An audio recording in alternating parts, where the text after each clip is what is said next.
Fala pessoal, bem-vindos a mais um episódio para vocês poderem conferir um pouco mais sobre mercado imobiliário, consórcio, construção, reforma e tudo que você precisa saber para investir nesse mercado e ter renda. Hoje eu tenho comigo aqui Pedro Câmara, fundador da Escola de Imóveis e também da Real Academy, especialista em mercado imobiliário, um grande investidor também, mentor de uma galera aí, professor, que vem ensinando a gente um pouco mais sobre Airbnb, renda com imóveis. Pedro, seja muito bem-vindo. Boa, Augusto. Mais uma vez, né? Segunda vez que a gente vai trazer conteúdo aqui. Acho que faltou tempo naquela época, né? Que a gente fez o primeiro episódio. E dá para fazer 3, 4, 5 vezes, a gente vai ter assunto. O mercado imobiliário é muito dinâmico, muitas leis novas, muitas mudanças, tributação também, coisa que a gente não falou no episódio anterior. A gente pode trazer um pouco mais de atualizações para o pessoal hoje. Boa, me apresentando rapidamente então para o pessoal. Meu nome é Pedro Câmara. Como o Augusto falou aí, tenho algumas empresas de educação, sou investidor imobiliário, também trabalhei em algumas empresas do mercado imobiliário e hoje estamos aqui para debater novos assuntos, né? Aliás, quem não assistiu o primeiro episódio aqui no podcast, depois, não vão sair agora que vocês estão assistindo o vídeo aqui, mas depois que acabar, vocês olham lá o primeiro vídeo, a gente falou de alavancagem, compra de imóveis de locação, consórcio, e hoje a gente vai trazer algumas pautas atualizadas aí do momento, Airbnb, proibição, investimento fora do Brasil, o que mais que a gente vai falar? A gente vai falar bastante sobre as restrições ali dos imóveis de interesse social. HIS, HMP em São Paulo. Exato. Isso aí. Vou querer saber um pouquinho mais também sobre as regiões e os melhores lugares para onde você investiria em 2026, que a gente falou em 2025, acho que em 2026 já deve ter mudado um pouquinho da opinião do Pedro. Boa. Vamos lá. Qual a pauta que a gente vai começar? Proibição de HIS, HMP? Eu acho que essa é uma boa, hein? Porque agora a lei de fato foi aplicada. Mas, pessoal, antes de mais nada, não deixam de se inscrever no canal, deixa o like, comenta aqui embaixo o que vocês querem saber sobre o mercado imobiliário, o que vocês acham e as dúvidas que vocês têm sobre as novas legislações, sobre as regiões que tem para investimento. Deixa aqui também se você já é um investidor no mercado imobiliário, se você já expõe ali Airbnb ou locação tradicional e tudo aquilo que você pode também compartilhar com seus amigos, com familiares, etc. Eu acho que quanto mais pessoas tiverem acesso a esse tipo de conteúdo, mais informado a gente fica e, por consequência, a gente investe melhor. Boa, vamos começar com a pauta quente aqui então, né? HIS, HMP em São Paulo.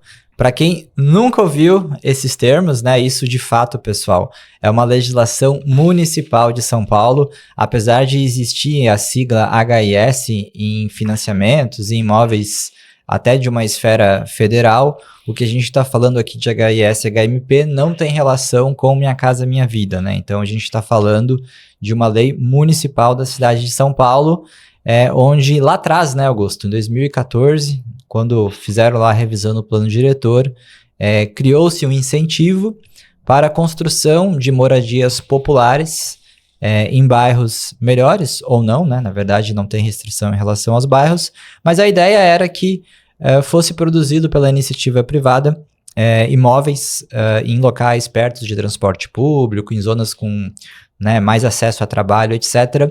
E, em contrapartida, a prefeitura iria dar benefícios para os incorporadores, né? Em termos de metragem, outorga, benefícios ali de área, enfim. E o que aconteceu foi que ao longo dos anos, né, isso estamos passando aí mais de 10 anos, a legislação, por não estar bem escrita, tá? E aí, na minha opinião, assim, grande parte da culpa, tá? De todo esse enrosco que aconteceu foi porque foi uma legislação, um texto mal escrito, né? Então, não falava necessariamente de locação, não falava de Airbnb, só falava de HIS e HMP, né? E ano passado, né, então, finalmente sai o decreto, que quem já é do mercado, você sabe, a gente já estava meio que esperando que isso iria acontecer. Mais cedo ou mais tarde ia acontecer, Ia acontecer, né? Então, sai um decreto, de fato, proibindo a locação de temporada, Airbnb, Booking, enfim, em unidades HIS e HMP na cidade de São Paulo. Mas o decreto ele veio pior, né? O que ninguém esperava era um teto de valor para a revenda das unidades e um teto de valor para a locação tradicional. Então, veja que foi proibido fazer Airbnb, mas não é proibido você alugar as unidades para quem se enquadra numa locação tradicional. Eu acredito que esse teto que pegou muita gente de surpresa, né? Qual a tua opinião? Porque eu acho que teve gente que pagou muito além do teto. E aí ficou aquela sensação de que fui enganado. Poxa, paguei 500 mil reais nesse HIS porque supostamente era um bairro nobre e agora colocaram um teto de 369, né? 383 agora, 383 foi reajustado. Mas aí como é que fica essa questão? Poxa, eu paguei 500. E aí abre precedente para um processo ali contra a incorporadora ou reaver algum valor. O que está acontecendo neste momento tem muito distrato, né? Então, de fato, quem ainda tem, né, o imóvel em construção, está optando muitas vezes em fazer o distrato, perder parte do valor que pagou, porque realmente tem certas compras que não fazem sentido, né? A pessoa pagou 500 mil num imóvel que vale 383, mas na verdade ele não pagou 500 mil, sei lá, ele pagou 50, 70 mil, ele ainda tem que pagar o restante. Tem INCC ainda, depois vai ter que financiar um imóvel que vale menos, bem menos do que ele pagou, não faz sentido manter esse imóvel. Na minha opinião, não faz sentido, né? Tem investidor que está optando em manter na expectativa de, após 10 anos, né, cair, vamos dizer assim, a limitação do valor. Eu acho que essa tese é uma tese que tem um certo risco, né? Não passou 10 anos para ninguém. No Brasil, tudo muda o tempo todo. Sim. A gente não sabe como vai se comportar daqui 10 anos. Até o passado é incerto, né, pessoal? E aí, eu acho que a grande questão que eu sempre tive para mim, até por isso que eu não tenho no meu portfólio nenhum HIS, HMP, é que investimento no mercado imobiliário é um investimento de longo prazo. É uma construção patrimonial, né? Não é aquele ganho de curto prazo. Quando eu falo de um investimento de longo prazo, eu preciso pensar numa perspectiva de segurança. Muitas pessoas que compraram HIS, HMP já falaram para mim, até clientes, já falaram para mim que compraram porque o corretor disse que não tinha que não tinha fiscalização e que poderia fazer porque está todo mundo fazendo e é mais barato. Só que se a gente pensar nessa ótica mesma de que, poxa, eu vou ficar porque daqui a 10 anos pode cair o decreto ou eu vou poder vender, eu não estou colocando esse risco no meu cálculo ali, no meu estudo de viabilidade, né? Porque se essa lei, ela não era fiscalizada, não havia fiscalização, mas uma hora ia passar a ter. Tanto que aconteceu. Agora né, o Airbnb falando que vai retirar os anúncios HS e HMP que estão no ar em São Paulo. E não porque eles são bonzinhos, é porque a prefeitura está cobrando e vai cobrar uma multa deles se eles não fizerem isso. E aí tem muita gente frustrada. Agora eu vejo assim, queria até ouvir sua opinião sobre isso. Eu vejo dois públicos que compraram. O público que de fato não faziam ideia e foram ali enganados, ou não foi o corretor, a incorporadora não foi transparente. Mas tem muitos que sabiam do decreto, sabiam da limitação e mesmo assim compraram porque não tinha fiscalização. De uma forma bem assim, sendo bem sincero, eu vejo o investidor que comprou sabendo da limitação, mas que crendo que era algo que não ia ter fiscalização, ele tentou tomar uma vantagem. Frente a nós, por exemplo, que comprou R2V e pagou muito mais caro. Porque para quem não sabe, pessoal, num mesmo empreendimento, você tem um R2V, que é o imóvel residencial sem limitação nenhuma, e você tem um HIS. Só que um R2V custava 500 e o HIS custava 300. Aí quem comprou HIS, eu entendo que fala, poxa, eu vou me dar bem, porque eu vou pagar 300, vou conseguir ter um retorno muito maior do que quem está pagando 500. Vou fazer no mesmo Airbnb e meu retorno vai ser muito maior, minha lucratividade vai ser muito maior. Talvez depois eu até revenda esse imóvel por 600 mil. Tava tudo muito bonito. Só que não é tão fácil assim. Né? Se eu quero investir num ativo de risco, eu não vou para o imóvel. Por que eu vou colocar um grau de risco elevado no imóvel, sendo que eu estou buscando no mercado imobiliário segurança e crescimento patrimonial? Né? Eu entendo esse teu ponto, talvez eu vou fazer só um contraponto. Veja que eu acabei de falar que esses 10 anos é uma incerteza. Sim. Né? A gente não sabe como o mercado ele vai se comportar. Hoje a legislação de fato fala que em 10 anos cai a necessidade, né, vamos dizer assim, de manter ali o teto de valor e as restrições. Isso pode ser, talvez, sobre uma ótica de um investidor imobiliário que topa um risco maior, pode ser uma oportunidade. Porque, veja bem, hoje está todo mundo com medo. Sim. Hoje os incorporadores não podem vender acima do teto, tá? Porque esse teto é novo, antes vendiam, né, por valores bem maiores, como a gente acabou de falar. Então, de fato, numa janela muito curta, talvez agora, nos próximos meses, existam apartamentos no mercado em regiões extremamente nobres que, de uma hora para outra, só pode vender por 380, independente se o apartamento tem 30, 35, 40, 25 metros, né? Um investidor imobiliário que topa um risco maior pode olhar isso. Cara, eu vou comprar agora na Bacia das Almas, onde ninguém tá querendo se meter mais em comprar HIS. Vou comprar, sei que eu vou alugar por um valor mais baixo, 2.500, mas se de fato acontecer de em 10 anos, né, se tudo der certo, e em 10 anos não ter mais restrição, o cara comprou por um metro quadrado muito abaixo. Claro, isso só faz sentido numa região muito nobre. Não faz sentido você usar essa estratégia numa região que o metro quadrado já é barato hoje, né? Sim, se tiver 100% ciente do risco que tá tomando. Do risco que tá tomando, que não vai fazer Airbnb, enfim, né? Toda a história que a gente acabou de falar. Mas é uma exceção, tá? Eu tô falando, talvez, de alguns empreendimentos, algumas localizações que talvez faria sentido uma operação dessa.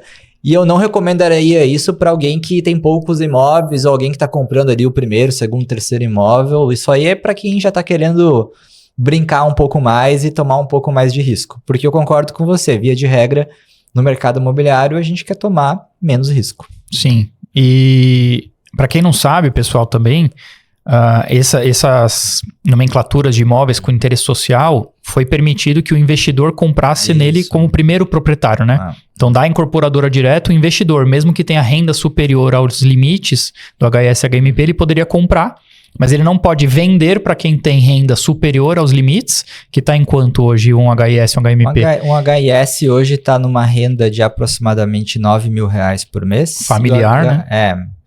E 15 mil, mais ou menos, o HMP. Tô dando uma média aqui, tá?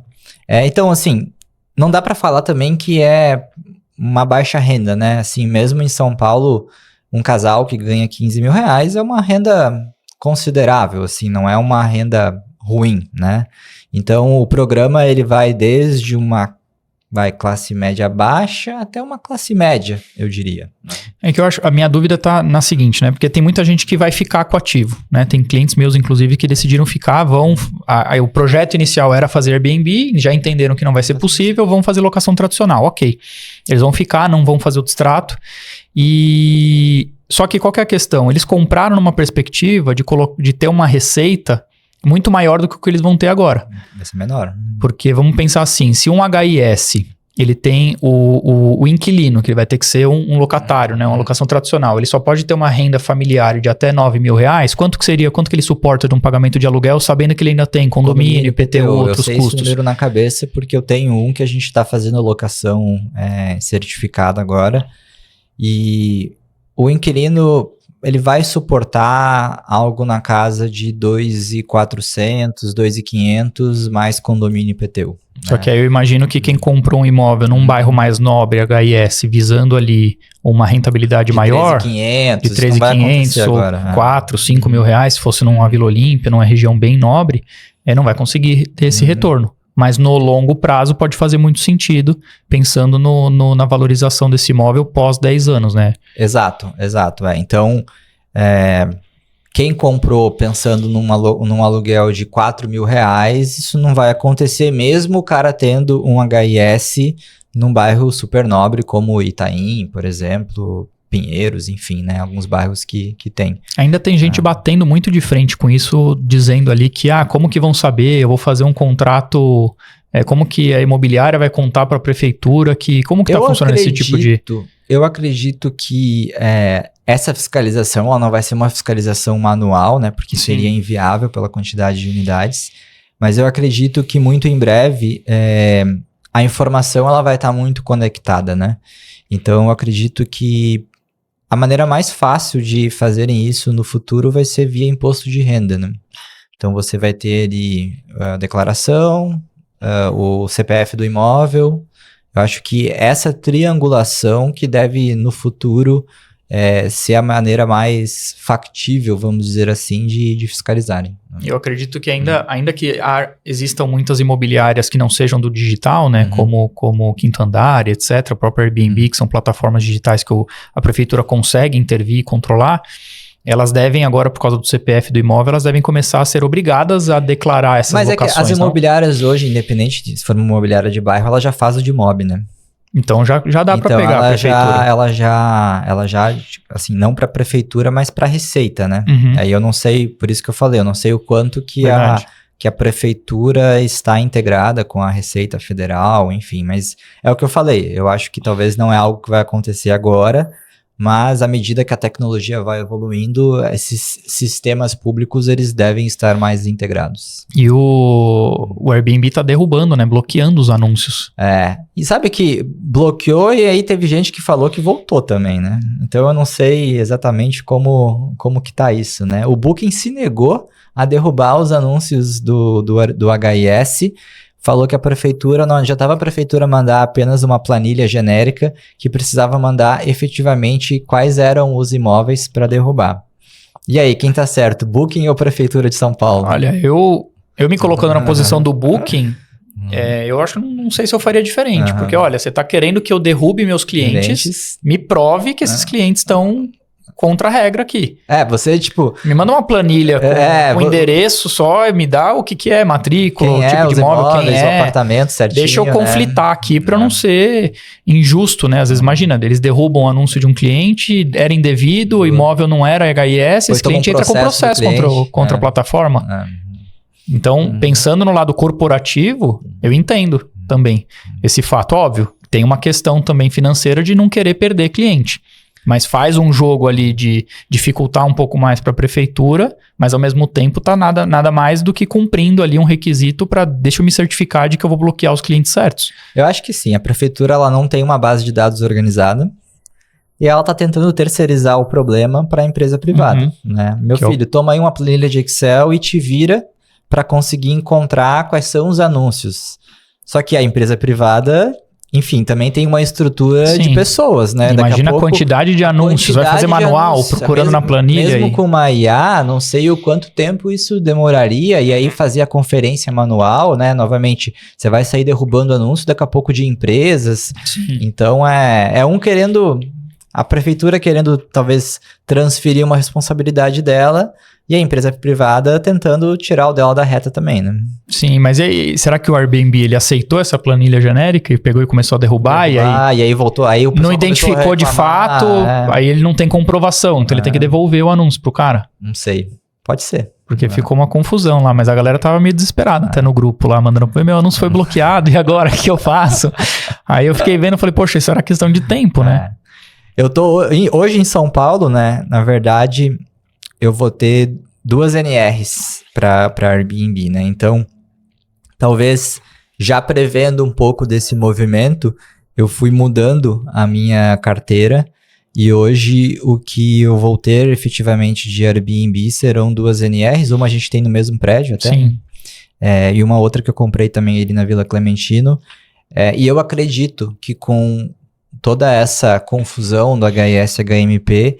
as NRs, para quem não sabe, são unidades feitas para serem locação de temporada, hospedagem, pela Prefeitura de São Paulo. Então, ao mesmo tempo que você teve uma legislação que criou o incentivo para moradia social, também você teve uma certa evolução, você teve uma legislação, um plano diretor que já previu unidades específicas para Airbnb. Que é um não residencial, pessoal, que é o NR. Mas fica dentro de um prédio residencial, né? Sim, é tipo um quarto de hotel dentro de um prédio residencial. É uma salada, uma lambança aí da Prefeitura de São Paulo. Mas eu acho que agora elas tendem a ganhar uma certa relevância, dado que os HIS, como a gente acabou de falar, estão caindo ou vão cair em algum momento, né? A gente não sabe quando isso vai acontecer, mas a gente acredita. Eu, pelo menos, acredito que num horizonte de 2 anos não vão existir mais anúncios HIS e HMP no Airbnb em São Paulo, a não ser alguém tentando burlar de alguma forma com um endereço, sei lá, né? Que nem o pessoal faz lá, Nova York, Paris, né? Que são cidades que também têm restrições. Via de regra, o pessoal tenta criar uns anúncios lá. Sim. Mas é difícil, né? Então, acho que os NRs vão valorizar. O que você acha? Eu acho que o NR ele vai valorizar porque ele tem um grande benefício que é não depender da convenção de condomínio. Porque mesmo que você tenha um R2V, ele é muito bom, porque você não tem restrição. Quero fazer locação tradicional, quero fazer Airbnb, eu posso, desde que a convenção de condomínio permita. Né? Aí tem muita gente também que argumenta, falando, poxa, eu tenho HIS, mas na convenção de condomínio permite fazer. Não, mas a legislação da prefeitura é soberana sobre a convenção de condomínio. Isso. E aí o NR, ele tem essa vantagem de você ter uma permissão já, independente da convenção de condomínio, de fazer alocação para Airbnb. Até porque se a convenção proibisse um NR, o que essa unidade ia fazer? Ele não pode fazer locação tradicional acima de 90 dias. Né? Da mesma forma, né, que a convenção ela não pode permitir um HIS de fazer Airbnb porque a legislação da prefeitura tem um peso maior, o contrário é verdadeiro, né? Sim. Você não pode proibir algo que a legislação da prefeitura permite. Né? Mas eu acho que um balanço da carteira, ele é o ideal, que eu acho que é o que você está fazendo com a sua, né? Que é o que eu faço com a minha. A gente tem duas NRs também, a mesma no mesmo prédio, a gente tem um outro na Liberdade que vai ficar pronto ano que vem. As outras são todas R2V. Mas eu acho que faz sentido colocar na carteira NRs também, porque você tem essa segurança maior para manter no Airbnb, com uma contrapartida de que se Airbnb no prédio, na região, ou enfim, não valer mais a pena, você não consegue virar a chave com uma locação tradicional. Você perde essa flexibilidade. Ao mesmo tempo que no R2V você tem essa flexibilidade, você tem o grau de risco de mudar a convenção de condomínio proibindo Airbnb. Só que aí tem algumas formas de você diminuir esse risco, não tem? Aí você tem que analisar efetivamente o perfil do prédio, o tamanho das unidades, quantidade de unidades R2V, HIS, entender ali se numa assembleia existe a possibilidade de derrubarem. Seria mudando ali a convenção, ou se a convenção não permitir, o risco é maior, né? Então, indo para a segunda polêmica, né, que foi uma decisão do STJ, em um caso específico, não é uma decisão que vale automaticamente para o Brasil inteiro, mas ele falou que não adianta a convenção não ter um texto proibindo, a convenção sendo residencial, precisa ter um texto autorizando o Airbnb. E isso muda o jogo, porque 99% das convenções não tem Elas só não proíbem. Ela só não proíbe, ela não tem um texto autorizando, até porque 98% ou algo parecido, foi escrito, né, antes de existir o Airbnb. O Airbnb nasceu em 2008, 2009, se não me engano. Ainda não é uma decisão do STJ que vale automaticamente para todo mundo, mas ela meio que dá um direcionamento para onde o entendimento da justiça, em várias instâncias, deve caminhar nos próximos anos, né? E aí sim é um problema para muitas pessoas que hoje fazem Airbnb em prédios onde a convenção não tem um texto autorizando. O que muita gente não sabe é que a convenção de condomínio ela existe mesmo antes do condomínio ficar pronto. Quando a incorporadora vai protocolar lá o projeto na prefeitura para tirar o RI, ela já precisa ter a convenção de condomínio. Só que tem muita gente que fala, não, eu perguntei lá pro corretor, no stand de vendas, enfim, ele falou que a convenção de condomínio é depois, quando fizer a primeira assembleia lá de constituição. Mas não, ele já existe. Não é assim, vamos se reunir aqui. Vamos criar uma convenção agora. Na primeira assembleia e escrever a convenção. Ela já existe. Então, quando você compra um imóvel na planta, você já tem a convenção de condomínio. Uma das premissas que eu acho que o investidor precisa se atentar sempre antes de comprar um imóvel na planta é pedir a convenção de condomínio. Perfeito. E hoje, sabendo, vocês que estão assistindo esse podcast aqui, se vocês pretendem fazer Airbnb, ao comprar na planta, compre com uma convenção que já tem um texto autorizando o Airbnb. Ou uma NR. Ou uma NR, que NR só vale para São Paulo, né? Então, como tem muita gente assistindo aqui que não investe em São Paulo, aí você tem que comprar uma convenção que já está falando que pode Airbnb. Você, Pedro, se você tiver, eu sei que você tem também, mas se você hoje tivesse uma unidade na planta, que é HIS, que você comprou, pensando em fazer Airbnb, você aceitaria ficar com ela para mudar para uma alocação tradicional ou você faria outro extrato? Depende do preço, tá? Então, vamos pensar assim, é que nos últimos 2 anos, difícil assim, mas eu comprei HIS no passado, mas pagando 220, 250 preço que a gente mil. Não encontra mais hoje. Então, mesmo hoje com o teto de 383, eu tenho uma valorização expressiva, né? O problema foram pessoas que, mais nos últimos 2 anos, 2 anos e meio, assim, talvez nos últimos 3 anos, o pessoal já estava comprando HIS a 350, 400, 450, dependendo do bairro. Então, acaba que, muito provavelmente, vamos pensar assim, se eu tivesse 2 anos atrás comprado um HIS a 370 mil num bairro nobre, aí ano passado veio o decreto, agora ele vale 360, né? O 383 foi o reajuste desse ano já. Tá reajustando pela inflação? Pelo ele INCC? Tá reajustando, se eu não me engano, pelo INCC, tá? Dependendo do que eu paguei, claro, talvez se eu tivesse pago à vista, não, né? Mas dependendo do que eu paguei, principalmente, né? Normalmente quando você compra alavancado, você vai pagando pouco na planta, eu faria o distrato, entendeu? A não ser que fosse um caso muito específico do que eu te falei, assim, olha, tem pessoal que comprou, né? A gente sabe que tem alunos ali da comunidade do VDI que compraram ali no Itaim, né? Talvez, numa rua muito nobre do Itaim, eu esperaria os 10 anos, entendeu? Que aí vai ter um boom absurdo de valorização, a gente sabe, né? Que metro comprar quadrado, um móvel no Itaim é novo, terreno escasso. Mais de 20 mil metros, né? Sim. Hoje, né? Imagina daqui 10 anos. Que é diferente do cenário que você falou, né? Eu comprei por 200 e pouco. Mesmo que eu espere os 10 anos, eu já vou ter uma valorização. Só pelo teto você já ganhou, né? Você já ganhou. Então, só pelo teto você já ganhou. É o que eu acho, assim. Que quem comprou o HIS lá atrás não sentiu muito a questão do decreto, né? Claro, quem comprou nos últimos 2 anos, principalmente quem comprou acima do que é o teto agora, e quem comprou com uma expectativa de renda de Airbnb de 4 mil ou mais, aí sim sentiu bastante o efeito do decreto. Teve uma polêmica essa semana que era um empreendimento assinado pela Dolce & Gabbana que tem unidade HIS. Aí a galera, acho que era um vereador, enfim, tava batendo... fazer polêmica em tudo, né? Fala, poxa, como que um prédio de altíssimo luxo que legal. Assinado Dolce & Gabbana tem um HIS lá dentro? Mas olha que legal, né? Então, assim... Qual que foi o objetivo do HIS HMP? Não era levar uma moradia popular para bairros melhores? Sim. Qual que é o problema de você ter um prédio de luxo com uma torre que é de luxo e uma torre que é HIS HMP? Porque é separado, né? Tem entrada separado, lazer separado. Isso virou polêmica também, né? Mas, tipo, não é justamente isso que quem fez a legislação queria, né? Misturar classes, misturar rendas. Aí agora vem criticar o que foi o objetivo do projeto. O povo quer criticar tudo, não importa. Mas isso gerou polêmica também. Olha que absurdo. A torre de luxo vai ter quadra de tênis, não sei o quê, e a torre HIS HMP não tem a mesma área comum. Mas é óbvio. Como é que você acha que um imóvel popular vai conseguir manter uma quadra de tênis, um condomínio que vai ser absurdamente caro? Nem tem nexo você colocar um monte de infraestrutura de luxo em um empreendimento que as pessoas que vão morar vão ganhar os 9 a 15 mil ali que a gente falou.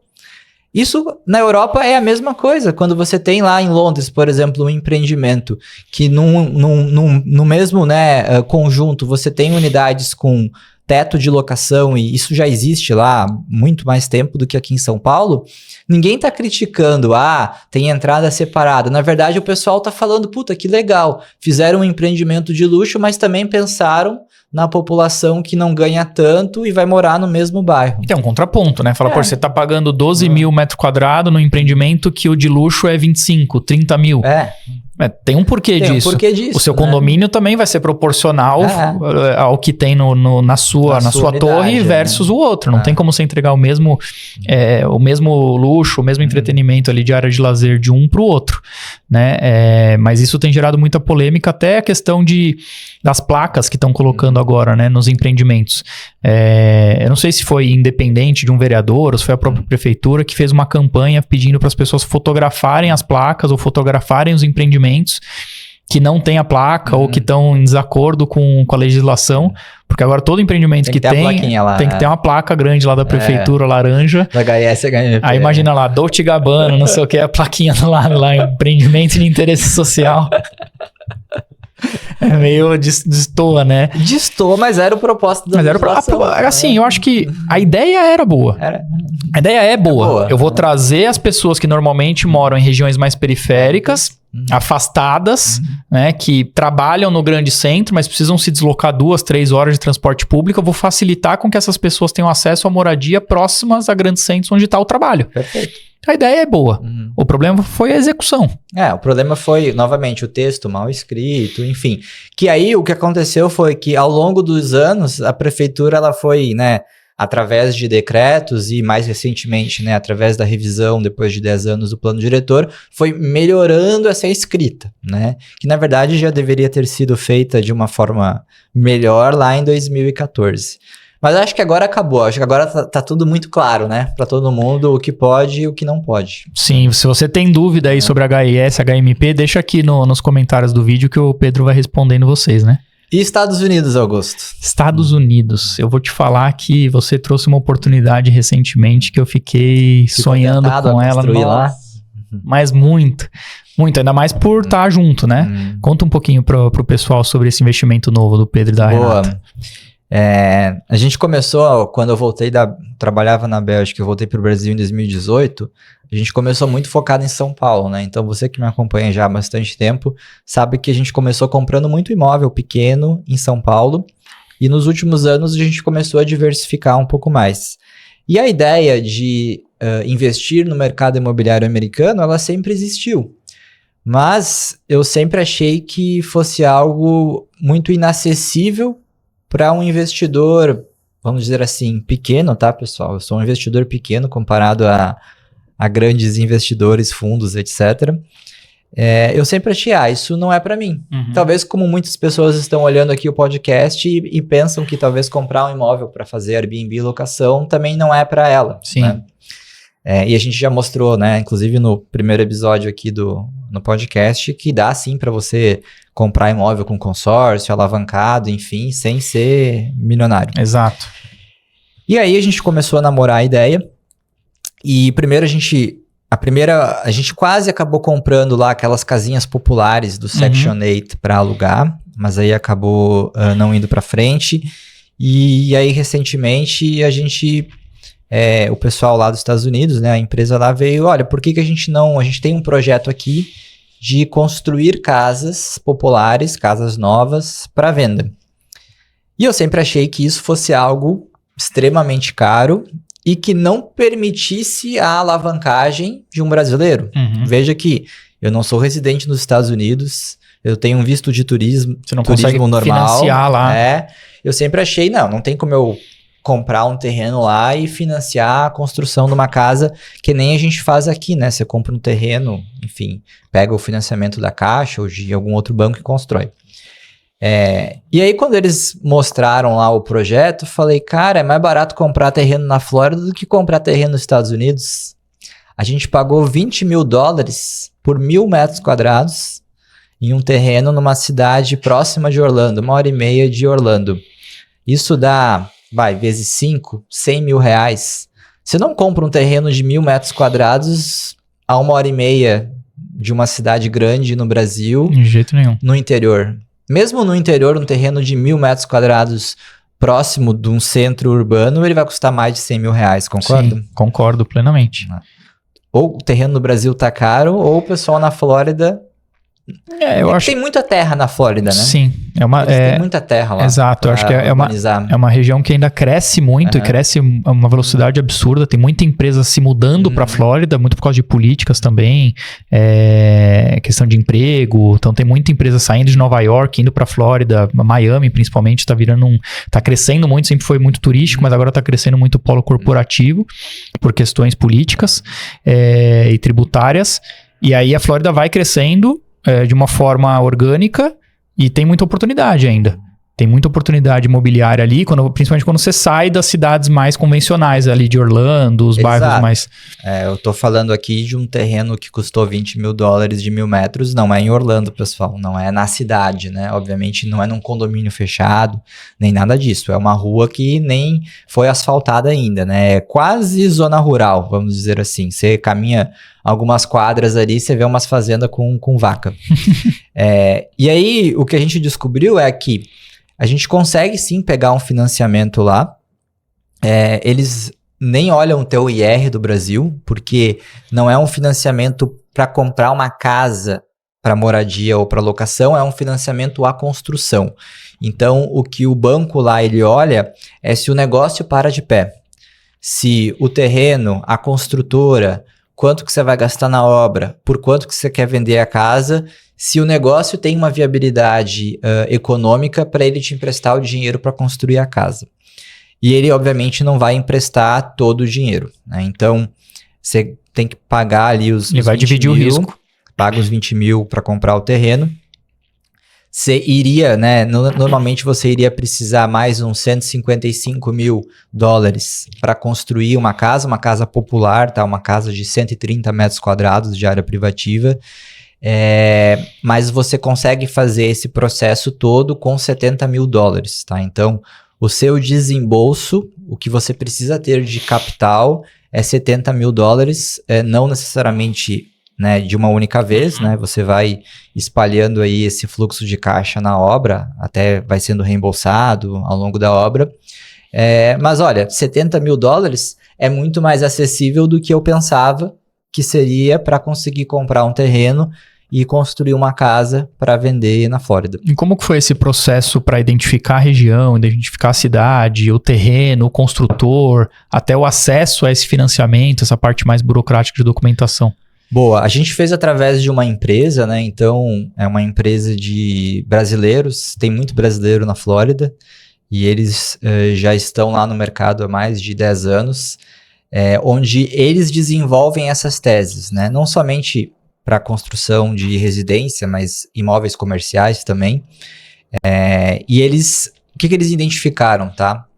Que da mesma forma que a taxa de juros subiu aqui, subiu lá, né? Claro que nos Estados Unidos, o que é uma taxa de juros alta para eles, que seria 6% ao ano, seria uma taxa baixa para a gente, né?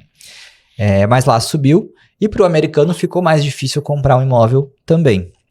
Então, o que aconteceu hoje lá nos Estados Unidos, da mesma forma que acontece aqui no Brasil, é uma lacuna para quem é classe média, né? Então, o cara, ele quer comprar uma casa, ele quer comprar financiado, mas ele não consegue comprar a casa com o tamanho ou talvez pelo valor que ele gostaria, né? E muitos produziam imóvel nos Estados Unidos, casas de 300, 350 mil dólares. Que hoje, um americano que ganha 50 mil dólares por ano, 50, 60 mil, que para quem não está acostumado, né, seria uma classe média, vamos dizer assim, média baixa, ele não consegue comprar mais esse imóvel de 350, 300 mil dólares porque ele não é aprovado no financiamento, em função da taxa de juros que subiu. Então, eles identificaram a oportunidade de construir casas populares. O que é uma casa popular? No interior da Flórida, é uma casa que você vende por 220 mil dólares. Isso é uma casa popular que essa pessoa que ganha 50, 60 mil dólares consegue comprar e pegar crédito no banco, né? Então, a tese foi essa: construir casa popular para classe média baixa no interior dos Estados Unidos, em um bairro, né, uma cidade próxima de um centro urbano. Obviamente que não é num centro urbano, porque o terreno iria inviabilizar. Você até constrói a casa, mas em função do custo do terreno, você não consegue vender ela por 220 mil dólares. Qual que é a previsão de tempo, de prazo para construção? Eu postei essa semana, cara, chegou...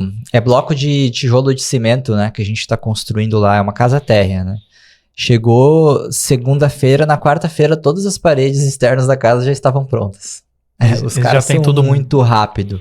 É uma construção que não é industrializada, né? Então é um tijolo de cimento igual a gente tem no Brasil, mas a partir daí, né, toda a parte do telhado, toda a parte do wood frame que vai dentro da casa, aí é tudo bem mais industrializado do que a gente tem aqui, né? Então, obviamente que essa parede externa da casa, que é de bloco de cimento, de tijolo, é mais manual, mas é uma casa térrea, como eu falei, 130 metros quadrados, e eles subiram muito rápido, né? Então, a gente deve gastar uns 4 a 5 meses para construir toda a casa, desde a fundação, esgoto, lá no caso, como é uma área rural, a gente fez poço artesiano. Quanto que custa um poço artesiano para você pegar água potável na Flórida? Não faço ideia. $10 mil.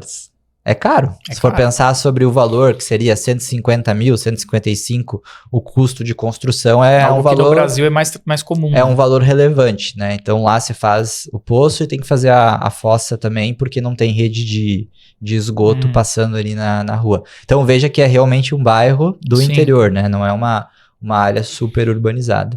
E qual que é a perspectiva de venda dessa casa? Ou vocês estão pensando em locação tradicional? Não, é venda, né? Então essa é uma construção para venda. 220 mil seria o valor de venda.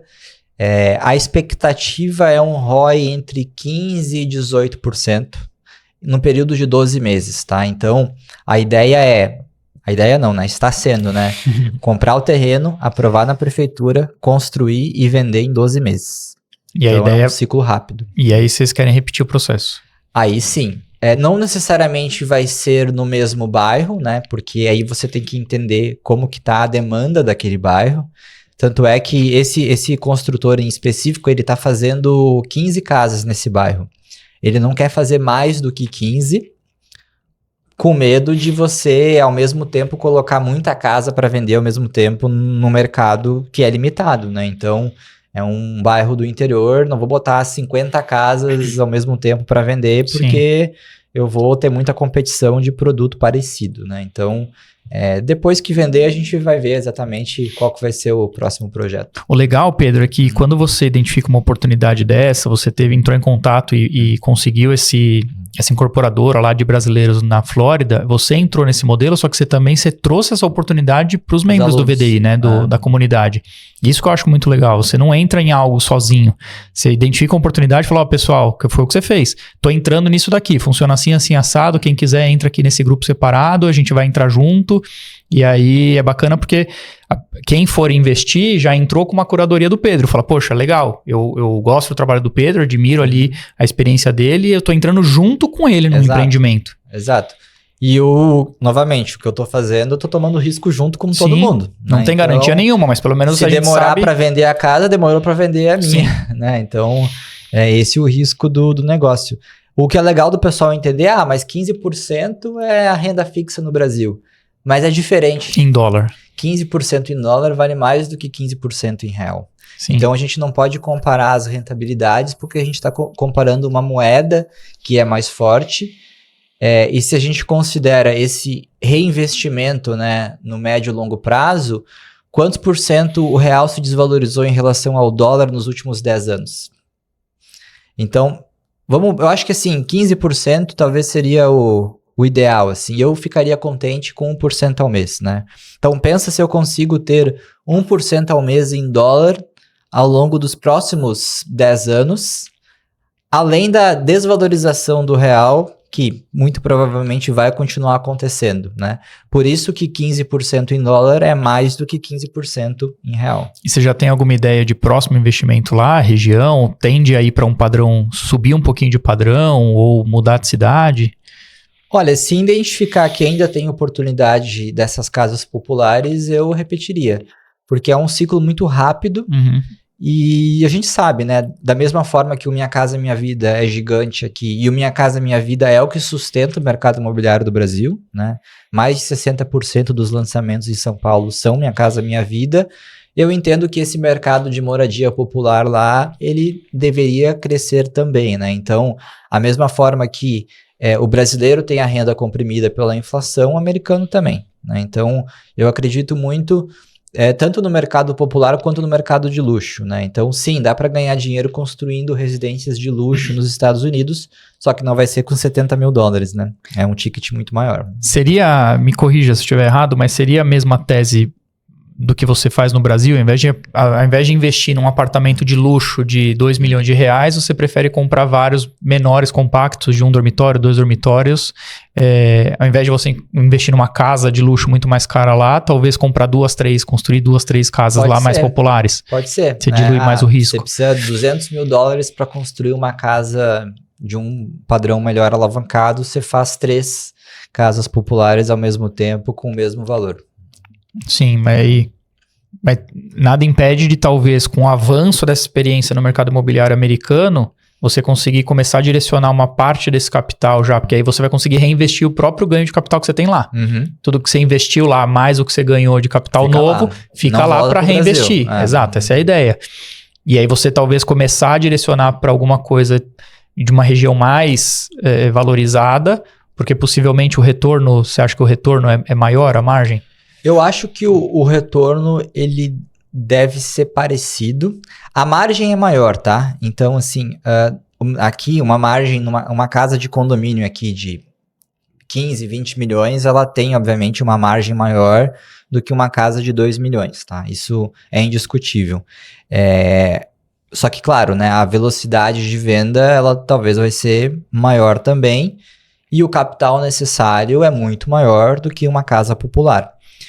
Eu acho que sim, eu devo, obviamente, em algum momento, buscar, de certa forma, o imóvel de luxo também. Mas eu acho que vai demorar um pouquinho para juntar aí esse capital lá. Talvez eu tenha que fazer algumas casas populares antes de chegar num imóvel de, sei lá, $1 milhão, né, para vender. Sim, como é que tá esse acompanhamento desse processo da obra lá? Os membros do VDI que entraram também da comunidade, eu sei que você foi lá visitar, né? Isso é muito legal. Eu fui visitar, eu acho que os dos alunos ainda não começou a obra. Eles ficam me mandando os vídeos, né? Então eu tô acompanhando meio que a distância, né? A gente foi lá mês passado visitar o terreno e a Renata daqui a pouco vai querer ir lá visitar a casa pronta, né? E fazer compra. Vai usar de pretexto. Né? Falou, olha, a gente precisa ver o nosso patrimônio, como é que tá andando lá, nosso investimento. Os 15% do investimento vão tudo ser gasto na viagem. Mas sim, né? A gente vai acompanhando a distância, né? Isso que é o legal, obviamente, de você ter, né, empresas, né, e parceiros que tocam um negócio, porque senão não teria como fazer isso, né? Se quem tá assistindo a gente quiser investir nesse modelo no mercado imobiliário americano, como é que faz? Vai lá no meu Instagram, olha lá o videozinho que eu tenho dos Estados Unidos, comenta lá EUA dos Estados Unidos, que tem um linkzinho lá para falar com o pessoal. Boa, e aí fica uma oportunidade também de entrar para a comunidade, né? Porque é assim que vai saber de antemão essas oportunidades de investimento estando lá dentro. Vai lá no link da bio do meu Instagram, tem lá o acesso à comunidade Vivendo de Imóveis, que o Augusto faz parte há bastante tempo, que a gente tem grupo de investidor, a gente investe junto também, o pessoal comprou lá comigo Foz do Iguaçu, lá em Santos também, vários alunos compraram no mesmo prédio, então tem vários negócios que a gente acaba fazendo em conjunto e os próprios alunos, né? Eu sei que tem vários alunos lá que já fizeram bastante negócio junto também. Vocês sabem, pessoal, que a minha história no VDI, com o Pedro, começou assim, eu acompanhava ele lá no Instagram há algum tempo, mas eu não era membro do VDI. E aí, quando eu achei que era uma oportunidade de investir num imóvel, eu tava assim, colocando, como muitos que investem no mercado imobiliário fazem, colocam muito emocional na frente da razão. E é o que eu tava fazendo. Eu vi um empreendimento, achei incrível, falei, eu vou comprar 3. Foi o da Vila Buarque ali, da República, não? Da Santa Cecília. O DNA Santa Cecília. Não, tá, não foi o MAC, mas foi o MAC que você comprou. Não, esse eu comprei. Tá. Mas aí vem a história. Eu ia comprar um outro. Era pertinho ali. Na frente do Minhocão ali. Mas o empreendimento era lindo. E aí eu falei, puta, o preço tá muito bom, tava 200 e alguma coisa. E aí eu falei, eu vou entrar logo com 3, que é uma oportunidade, o valor tá bom e tal. E aí eu fiquei com aquela dúvida. Eu falei, puta, mas eu já sigo o Pedro, acompanho o Pedro, já gosto do conteúdo dele. Eu vou mandar uma mensagem aqui. Normalmente, influenciador, gente mais famosa e tal, não responde. Eu respondo um social media lá, uma automação. Cara, e ele me respondeu. Falou, Augusto, não sei o que e tal. E ele sabia, obviamente, que eu não era da comunidade, porque eu não me identifiquei como. E me ajudou, respondeu minhas dúvidas, me ajudou a tomar uma decisão melhor, me indicou um corretor e um... Você não comprou, né? Esse. Não comprei. E eu acabei não comprando, preferi, você me explicou, você falou, ao invés de colocar 3 nesse daí, procura uma outra região, porque você tá na frente do Minhocão, talvez ali a parte de baixo ali possa atrapalhar, e você não aloca 3 unidades no mesmo empreendimento, você tá concentrando muito seu risco, avalia uma outra oportunidade e tal. E aí você já me indicou algumas coisas, me deu um baita direcionamento. E aí você comprou aquele outro ali, é um baita projeto. Eu comprei assim, mas poucas ruas para trás, também no centro de São Paulo, paguei 270 mil, obviamente, comprei alavancado com consórcio, com pouca descapitalização. Hoje é um imóvel que tem, abril e maio, bateu 97% de taxa de ocupação, uma única noite vaga no mês. Média de diárias ali de 220, 230 reais por dia. Tem mês que eu já passei de 7,600 de faturamento num estúdio no centro de São Paulo de 270 mil reais. Que o prédio ficou muito bom. O prédio ficou muito bom. Só que eu não teria visto essa oportunidade se eu não tivesse, por exemplo, te consultado. Ou tivesse comprado os 3 ali, você não ia comprar esse. Óbvio que não, porque eu ia ter me descapitalizado muito ali. Eu ia ter perdido ali o poder naquele momento de compra, né? Então, muito provavelmente, eu não teria ido para esse que eu comprei. E aí eu teria perdido uma baita oportunidade, porque é um imóvel que me traz um retorno absurdo. Absurdo, ainda mais quando a gente coloca alavancagem em cima disso, que as pessoas quando fazem comparativo de investimentos, né? Falam, não, renda fixa, fundo imobiliário, eles não colocam o fator da alavancagem, né? Falam, não, mas você vai comprar um imóvel de 300 mil reais, você vai conseguir 0,5% de locação, é 1.500 reais por mês, num fundo imobiliário te dá 1%. Sim, mas eu não coloquei 300 mil reais no imóvel. Eu coloquei uma fração disso. A loucura, né? Eu tava fazendo as contas recentemente. Eu comprei nos últimos anos em valor de mercado, tá? Em o que valem os imóveis hoje, né? Apesar que teve 2 que eu já vendi, mas só para contextualizar, 8 milhões de reais em imóveis. Só a casa nos Estados Unidos, obviamente, ela tem 1 milhão, né? Porque é uma casa de 220 mil dólares vezes 5, né? Mas eu nunca tive, pessoal, 8 milhões de reais na conta, nem próximo disso, muito menos, né? Mas esse é o poder da alavancagem, né? Então, nos últimos anos, eu comprei 8 milhões de reais em imóveis com uma fração muito menor disso na conta. Só que o seu retorno é sobre 8 milhões de reais. 8 milhões Diferente de você pegar essa fração disso e colocar num fundo imobiliário. Exato. E aí não é questão de o que é melhor ou pior, você tem que diversificar. Mas é errada essa comparação direta. Aqui eu consigo 1%, aqui é meio. Então eu vou investir só num fundo imobiliário, por exemplo, ou na renda fixa. Esse é o fator da alavancagem que as pessoas não levam em consideração. Mas aí até completando, você me deu um direcionamento, sem eu te pagar nada, de graça. Você me ajudou, me deu uma consultoria. E aí outro dia eu voltei e falei, não, teimoso. Eu gostei muito do empreendimento. Quero comprar esse. Meu coração pujante, eu tava tentando defender o argumentando ali, defender minha tese de que eu tinha que comprar aquele. E você, cara, não, é assim, assado, cuidado com isso e tal. E naturalmente, né? Você me deu uma assistência tão absurda que eu falei, cara, eu preciso entrar pra comunidade dele, eu preciso participar disso, porque se ele entregou isso pra mim sem eu ser aluno, imagina eu estando lá, tendo acesso e tudo mais, né?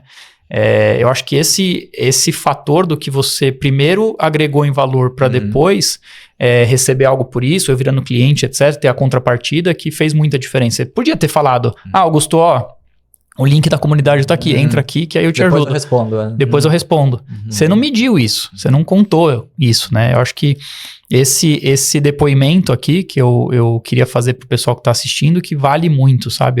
É uma entrega genuína do que você faz ali no grupo. Até do que eu falei sobre você compartilhar os investimentos, as oportunidades que você entra, o que você negocia de condição diferenciada no mercado, com incorporação, ou uma construção e etc. Você traz, você compartilha, você não fica só pra você, vou ganhar dinheiro aqui sozinho, oportunidade e tal. Você divide isso com a turma, né? Isso eu acho muito legal e o pessoal aproveita bastante, né? Teve até um caso de um imóvel que lá com o Léo também, a gente conseguiu a condição, vários alunos compraram, e aí quando eu fui comprar, o valor de tabela mudou, e aí eu não comprei. Mas os alunos compraram e se deram bem. Boa. Sabe uma coisa que eu queria abordar com você antes da gente encerrar por aqui? Eu tava refletindo, até vindo pra cá, sobre a questão da jornada 6x1, né? E isso, assim, óbvio que como empresário, né, isso impacta bastante, mas pensando como investidor, como que você vê essa questão da mudança da jornada 6x1, visto que os hotéis são parte da concorrência do Airbnb? E os hotéis, eles têm a grande parte dos funcionários ali. Na verdade, um hotel funciona 24 horas por dia. O maior custo fixo de um hotel... Sim, deve ser a folha, muito provavelmente. E aí, esse impacto do fim da jornada 6x1, agora virando 5x2, eles vão ter que contratar muito mais gente para suprir essa lacuna. muito provavelmente isso vai refletir no valor das diárias dos hotéis. Você vê isso como um benefício para quem investiu no Airbnb? Boa. Acho que sim. Tem também a reforma tributária, né, que acabou elevando, né, a carga tributária para todo mundo, inclusive para os hotéis, para quem faz Airbnb também. Claro que uma pessoa física que tem poucos imóveis, né, e menos de 252 mil de renda por ano, ela ainda, né, não vai ser impactada ali pelos novos impostos, né? Então ainda, de certa forma, não foi afetado tanto. Não é que todo mundo que faz Airbnb foi afetado. Mas isso é um papo até para um outro podcast. Ninguém vai pagar 44%, dificilmente vão pagar 44% de imposto. Porque tem muito influenciador aí difundindo alarde por aí. É óbvio que 44% não para de pé nenhuma operação, né? Mas não é o que vai acontecer. E acho que sim, acho que o hotel ele tende a ficar mais caro pela reforma tributária e agora também com essa questão de aumentar o quadro de funcionários. E por os construtores também, né? Porque para construir o prédio, você também tem um custo de mão de obra crescendo, uma mão de obra ficando mais escassa, então dificuldades de contratar, e agora eu vou ter que contratar mais para fazer o mesmo projeto, obviamente que isso vai ficar mais caro. A gente até comentou, não tem nenhuma notícia, pessoal, que mostre em algum horizonte diminuição de custo. Qualquer sinal de tendência de queda no valor. Só aumento. Então, assim, vai ficar mais caro construir imóvel. Naturalmente, vai ficar mais caro o valor do imóvel. Ah, mas se ficar muito caro para construir, então vão deixar de construir. Sabe o que acontece se deixam de construir? Obviamente, o que já está construído valoriza mais ainda, né? Vai ter uma oferta menor. Vai ter uma oferta menor. E a demanda é crescente. Para comprar, né? Então, a demanda, ela existe, né? Ela ainda é uma demanda maior do que existe de imóvel. E eu acredito que ela vai continuar assim por algumas décadas. E por algumas décadas não tem nenhuma possibilidade assim de ficar mais barato o salário, ficar mais barato o terreno, ficar mais barato o cimento, o tijolo. Agora tem guerra, petróleo mais caro, enfim. Então eu acho que sim, e com certeza, né, isso vai impactar mais o hotel do que o Airbnb, porque em um condomínio residencial, o nosso, por exemplo, não tem portaria, né? Sim. Então, o nosso quadro de funcionários, na verdade, é tudo terceirizado, né? Então, vai aumentar o valor, mas, obviamente, porque o terceirizado vai ter que repassar isso também para você. Mas o que a gente tem de custo fixo de pessoas em um condomínio residencial com portaria virtual é muito menos do que um hotel que tem camareira, que tem manutenção, que tem portaria 24 horas, recepção. Cara, é muitas pessoas trabalhando para uma operação de um hotel versus um prédio com portaria remota de Airbnb. Né? O que vai refletir no custo de um Airbnb é mínimo frente ao mínimo. Que vai refletir num hotel, né? Com certeza eles não estão felizes com essa mudança que aconteceu. Na verdade foi aprovado na Câmara dos Deputados, mas a gente já sabe que muito provavelmente, em função, né, da eleição agora, vai ser aprovado também nos outros. E além disso, o fato que você falou sobre a mão de obra, né, para construção, porque o filho do pedreiro não quer ser pedreiro. E a mão de obra para trabalhar no hotel também não tá fácil. Sim. Então também existe uma dificuldade de mão de obra para trabalhar em hotel. Né? Sim. E aí essa questão acho que a tendência ali, a idade média do empreiteiro, né, do pedreiro, do funcionário da construtora, ela tá valorizando, ela tá aumentando, né, na verdade. Ela vai aumentando, acho que se eu não me engano é 1 ano a cada... Ela tá aumentando 1 ano, eu não lembro agora a proporção, mas ela... 5 anos? Era uma proporção dessa. Então a tendência é pros próximos 10 anos, porque faltar gente. O jovem, o filho do pedreiro, ele não quer ser pedreiro. E aí como é que você não tem uma leva nova de funcionários ali, de trabalhadores? Então vai ficando cada vez mais escasso, vai profissionalizando cada vez mais, o funcionário vai cobrando cada vez mais caro.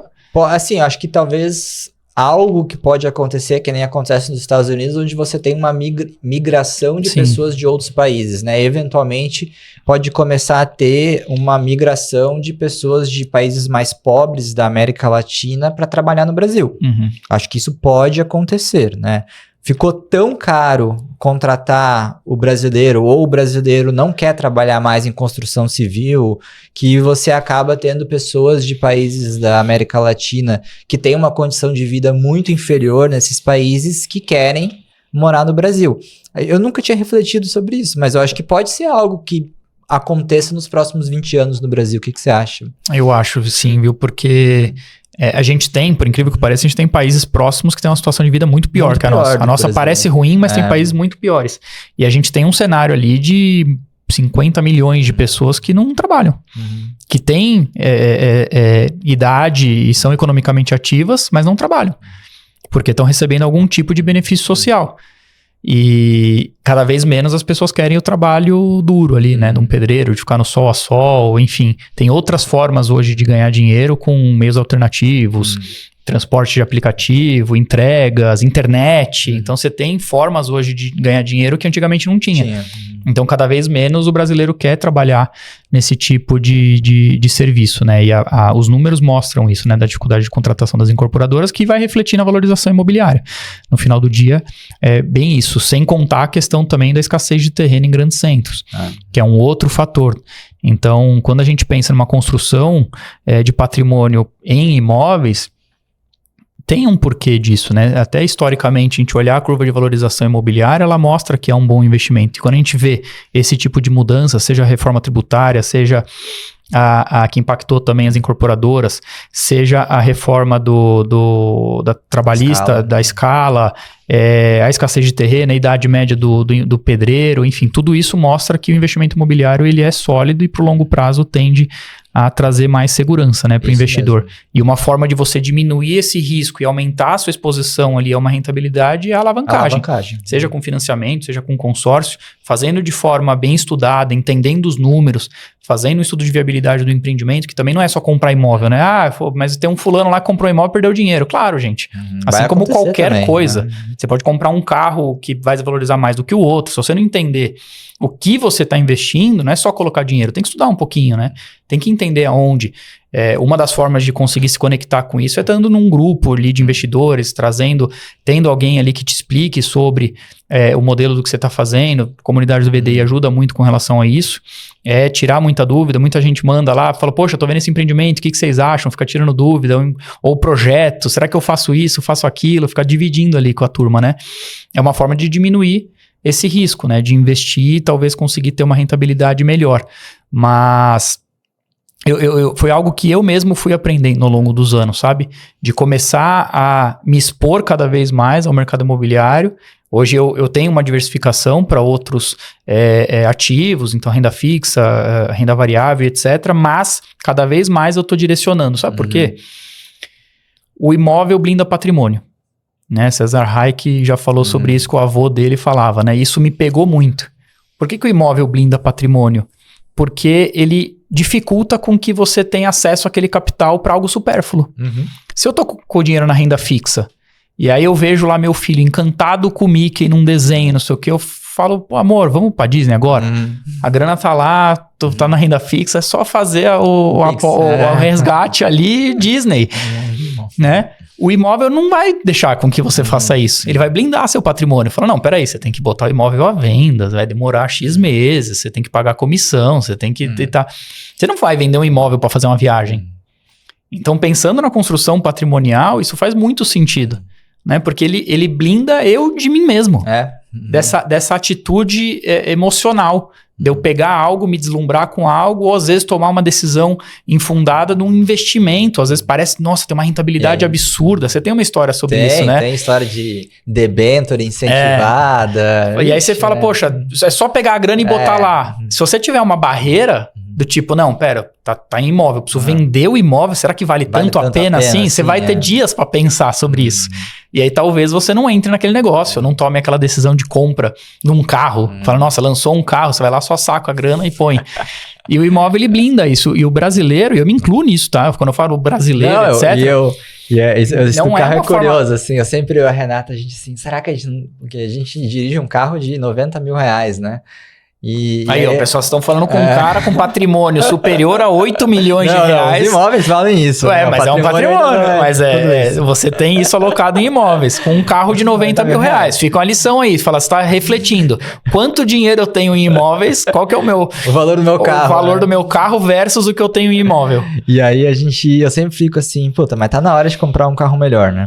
Aí eu penso, todos os boletos que eu tenho que pagar por mês de imóvel, consórcio, financiamento, aí a gente comprou mais um, aí quando sobra um dinheiro vai comprar mais um, e aí o carro ele sempre fica pra depois. Sim. Ele sempre fica pra depois. É igualzinho.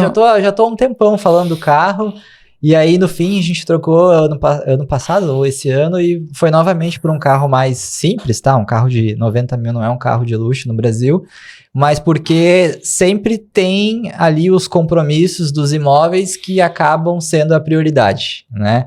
Talvez se não tivesse isso, hoje eu teria de fato um carro de 250, 300 mil. É exatamente assim lá em casa. Toda vez que eu penso em... Eu gosto muito de carro, né? Eu já tive carros muito melhores do que eu tenho hoje, quando eu era mais jovem. Porque as decisões emocionais, eu queria ali um carro confortável, luxuoso e tal. Hoje minha ótica é totalmente diferente. Hoje a minha ótica é um carro de 250 mil reais. Poxa, eu tenho um estúdio de 270 que me gera 7 mil reais de receita por mês. Quanto que o carro vai me gerar? 5 mil de despesa por mês. E aí não dá. Quando eu olho pra isso, eu falo, cara, não dá. As prioridades em casa são, eu tenho um carro, a Nivini tem outro.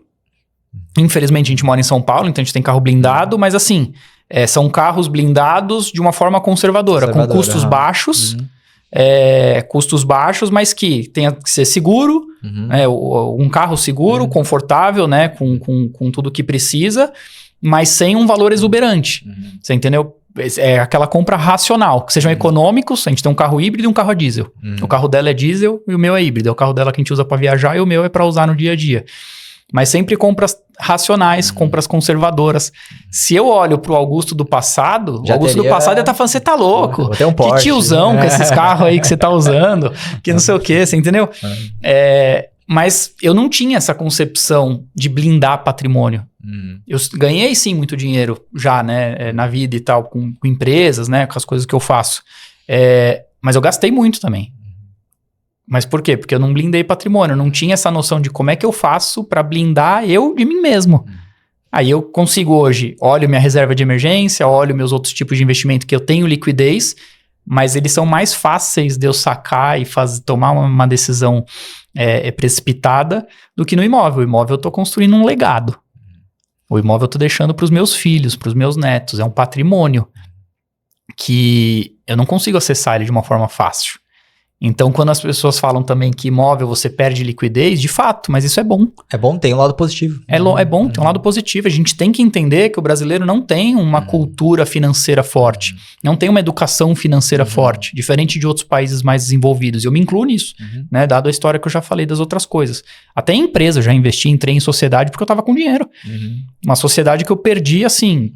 mais de 2 estúdios ali em grana do que eu perdi, porque eu tomei uma decisão... Vou entrar no restaurante, era uma startup, eu falei, eu vou entrar nessa startup de seguros, eu entendo tudo de seguros, tenho 20 anos de mercado, uma empresa com 84 anos, vou entrar nisso aqui, vou colocar toda a minha expertise em cima, vou aproveitar todo o lado tecnológico e de inteligência que o outro time tem, dos sócios, e vamos fazer isso aqui bombar, depois eu faço um exit lá, vendo o negócio e ganho dinheiro, boto grana no bolso. Cara, não foi o que aconteceu.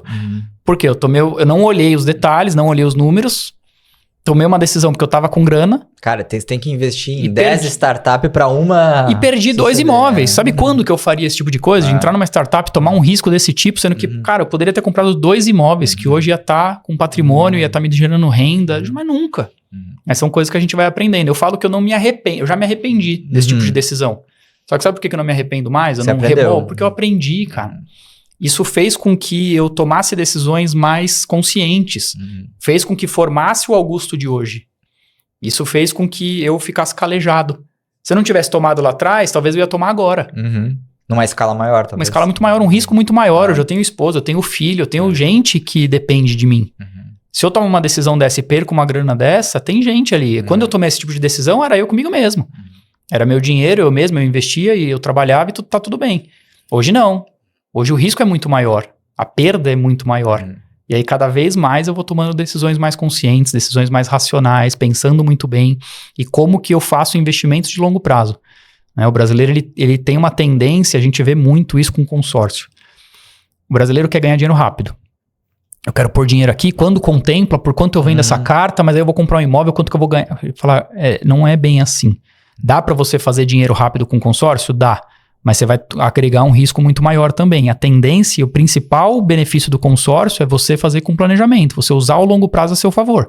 Quanto mais longo prazo, melhor você extrai o benefício do consórcio. Quando você usa o consórcio para curto prazo, dando um lance mais alto, você está diminuindo a vantagem. Você está diminuindo sua alavancagem, você está aumentando sua descapitalização, você está tomando um dinheiro novo menor.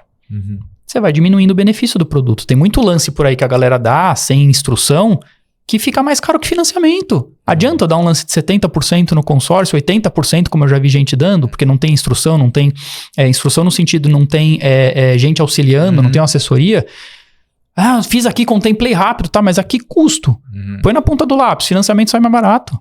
Você tomou muito pouco dinheiro pagando uma taxa de administração sobre o crédito total. É muito melhor você fazer algo planejado, usando o tempo a seu favor, descapitalizando o mínimo possível, para tomar um crédito maior, pagando uma taxa mais baixa, se alavancando mais para conseguir um retorno maior no investimento. Perfeito. Só que as pessoas têm, eu já visto o Tigrinho, o Betis, etc. A galera quer botar dinheiro e tirar muito dinheiro na frente. Só que nada que ganha muito dinheiro é tão simples.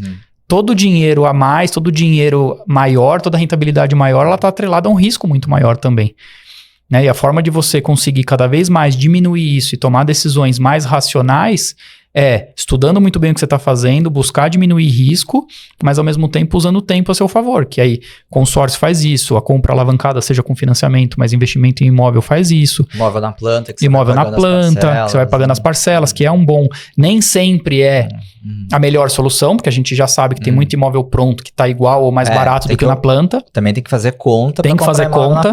Nem sempre imóvel na planta é a grande solução, mas é um benefício para muita gente. Por quê? Você compra um imóvel com pagamento muito mais facilitado, você paga um fluxo de entrada em 3 anos sem juros, só com INCC, e depois você se alavanca com um financiamento, usando esses 30% que você deu de entrada, de fluxo de obra, você já usa como entrada, ou você usa um consórcio, que é o que a gente faz para quitar as chaves desse empreendimento. Então, é uma solução para muita gente, mas nem sempre é a melhor decisão, né? Porque a gente tem muito imóvel pronto, valendo igual ou menos. Hoje o mercado ele tá bem...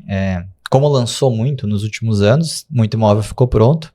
Então tem uma competição muito grande, às vezes dentro da incorporadora, né? A incorporadora com o estoque dela versus o lançamento da mesma empresa, né? Sim, sim, a gente vê bastante isso, né? Às vezes, e assim, empreendimentos com o mesmo padrão. Mesmo padrão. Ele é novinho também, acabou de ficar pronto.